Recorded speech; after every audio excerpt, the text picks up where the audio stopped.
7 November विद्यार्थी दिवस. पण तुम्हाला माहित आहे का की हा दिवस का साजरा केला जातो? सन 1900 साताऱ्यातल्या एका शाळेत एका लहान मुलाने इंग्रजीच्या पहिल्या वर्गात प्रवेश घेतला.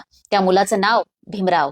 त्या दिवशी त्या लहान भिवाला कदाचित कल्पनाही नसेल की शाळेतलं हे पुस्तक एक दिवस संविधानाचा पाया बनेल आणि त्या छोट्या हातांनी लिहिलेले अक्षरं कोट्यावधी लोकांचं भविष्य ठरवतील. तोच विद्यार्थी पुढे झाला संविधानाचा शिल्पकार, न्यायाचा मार्गदर्शक आणि पूर्ण जगासाठी सिम्बॉल ऑफ नॉलेज. आज जगभर त्यांचे पुतळे उभे आहेत. जगात सर्वाधिक पुतळे असलेले व्यक्तिमत्व म्हणजे डॉक्टर बाबासाहेब आंबेडकर. त्यांच्या विचारावर जगभरात अभ्यासक्रम आहे आणि म्हणूनच जगामध्ये त्यांना अभिमानाने म्हटलं जातं सिम्बॉल ऑफ नॉलेज. त्या लहान विद्यार्थ्याने दाखवून दिलं की शिक्षण म्हणजे फक्त पदवी नाही तर समाज बदलवण्याची ताकद आहे. आणि म्हणूनच ज्या दिवशी लहान भीमानं शाळेत प्रवेश घेतला तोच दिवस आपण विद्यार्थी दिवस म्हणून साजरा करतो. विद्यार्थी दिनानिमित्त आपल्या सर्वांना खूप खूप शुभेच्छा.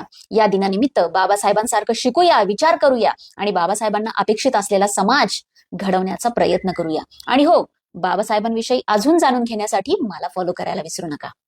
जय भीम.